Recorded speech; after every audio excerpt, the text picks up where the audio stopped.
Hey guys, today we will be designing and making this custom wood sign for an elopement this weekend. I have a new project open on Cricut Design Space and am inserting a box the same size as my board to serve as a placeholder. This will make designing our project easier. I changed the color so I have a better idea how my sign will look.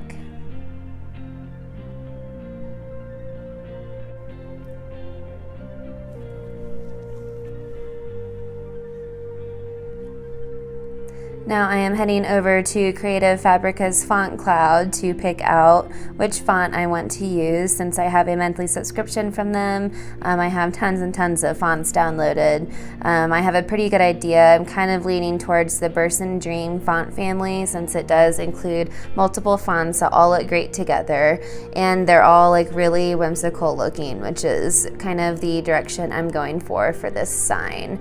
It also includes these extras, as they call it, which are glyphs and embellishments and all of these really cool flowers and branches to use. Now I'm just kind of going through because I was unsure which one I was going to be using at this point, but once I did decide on one, I clicked on it, and once you click on it, it automatically copies to your clipboard.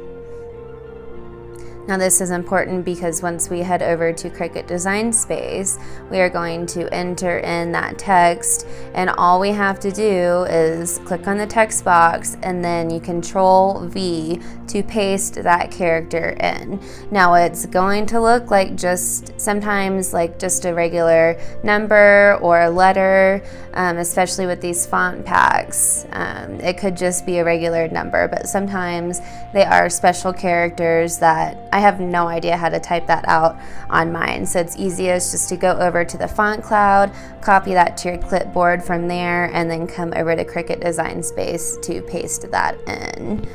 Now once I have this kind of size to my sign, I duplicate it and then size that for the top part. Once that is set, I duplicate it and then flip it for the bottom half.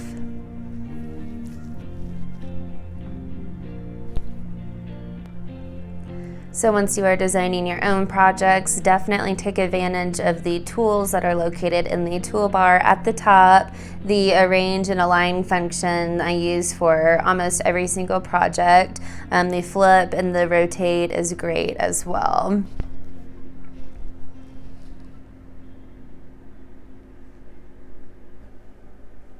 Now once I have those positioned where I want, I'm heading over to my Word document where I have already typed out the information that is going to be included on the sign, which I highly suggest, and kind of spacing it out to where you know what is going to be on what line. It definitely helps me whenever I'm designing these signs. Now since I want to double check the font before I put it on there, I'm going to head back over to Font Cloud, make sure that that Burson Dream is what I want to use, which I think the names look awesome with it.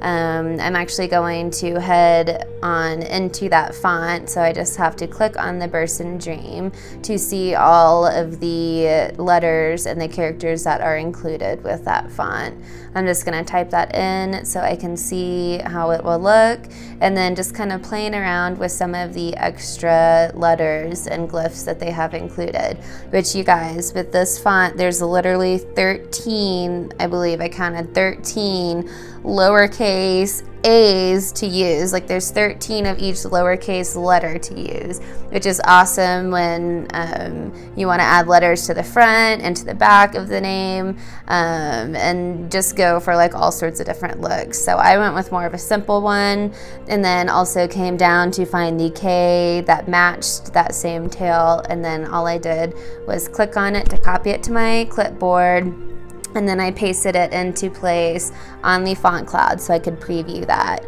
Once that looked good, I copied all of that, Control C to copy, and then head back over to my Cricut Design Space, enter in a new text box, and then Control V to paste that in. Now, of course, it's still going to be on my Burson Dream extras, and I need to change that to the Burson Dreams script. Now once I do that, you can see that the font changed and copied over those special letters with the tails on the end that I copied over from Font Cloud. Now all I'm doing here is ungrouping, dragging the letters together, and then welding them back together again.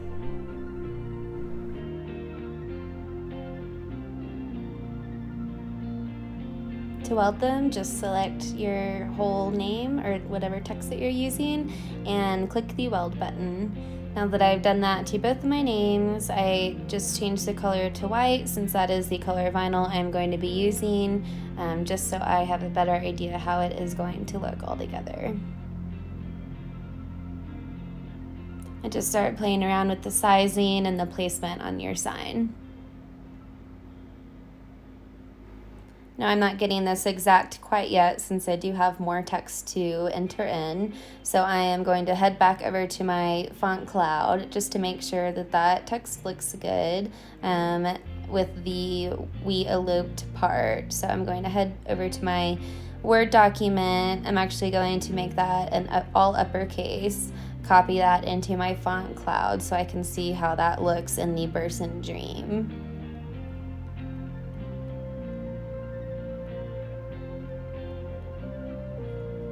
I think it looks pretty good, so I am going to copy that into my Cricut design space and change the font to Burson Dream Trio.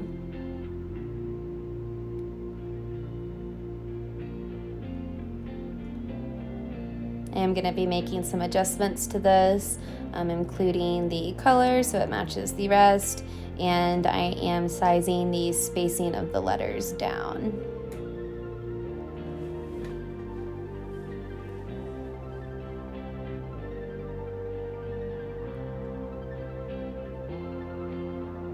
I just duplicate that so I have the same elements copied over, and then I just paste in the information that I want on the bottom part of my sign, which is just the location and the date.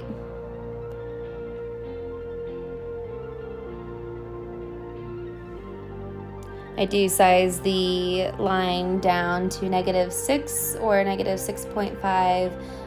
It's too small to see on my little screen that I'm editing on right now, but I believe it was a -6.5, the line spacing on that.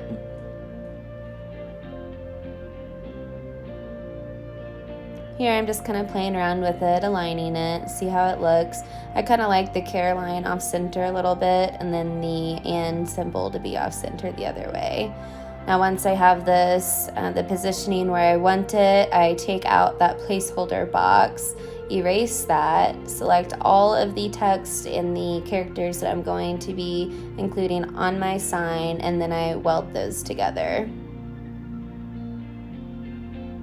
Now this actually came out to a perfect size. If it was a smidge bigger, I would have to cut this into 2 pieces because it would be bigger than my mat can cut. But since this is just under the 11.7 or whatever it was, and then the 23.5, it is actually perfect for this machine. So I really lucked out. Now since I'm using Oracal 651, I choose the premium vinyl setting and start cutting my project. To make my life easier, I like to cut some lines in my project, especially with this white since it's so hard to see what is cut out and what isn't. I just cut out the lines and then I start weeding line by line.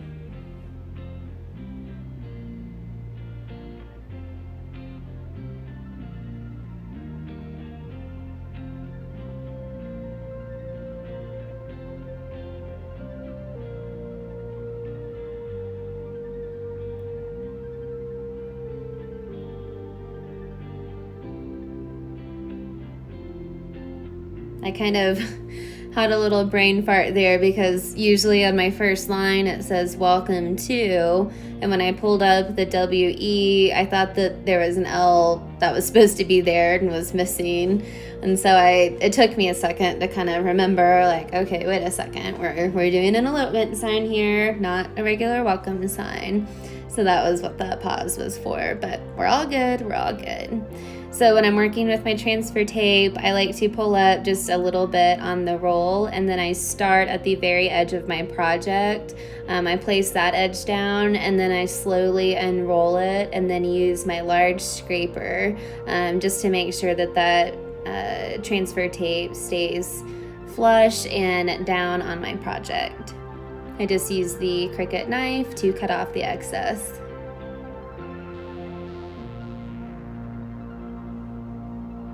Using the large scraper, working from the inside out just to make sure that that transfer tape is adhered to the vinyl.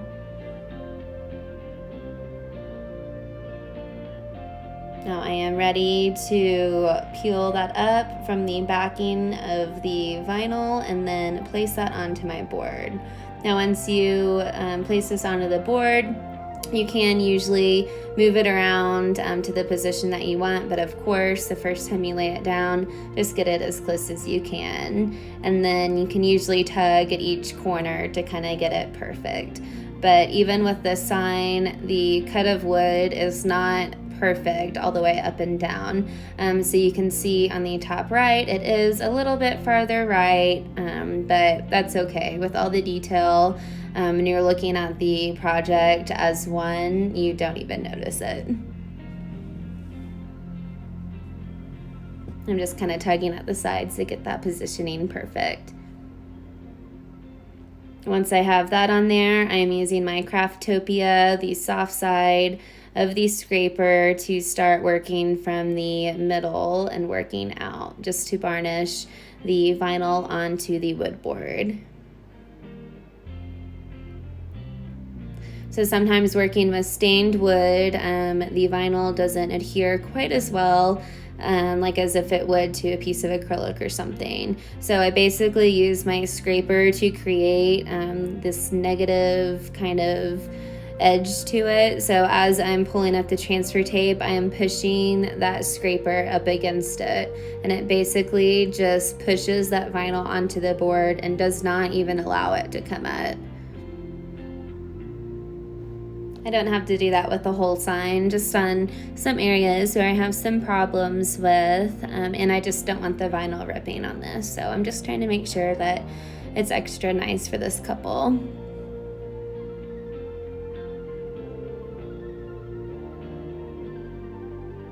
If you do have some that lifts up as you're pulling the transfer tape up, just use your finger to put it back down.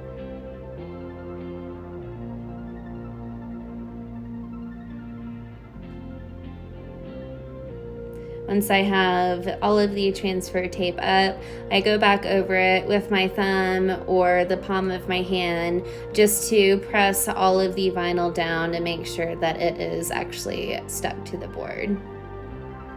Thank you for watching this video. I really hope that it helped in designing your signs, especially if it's for your own wedding. Huge congratulations to you.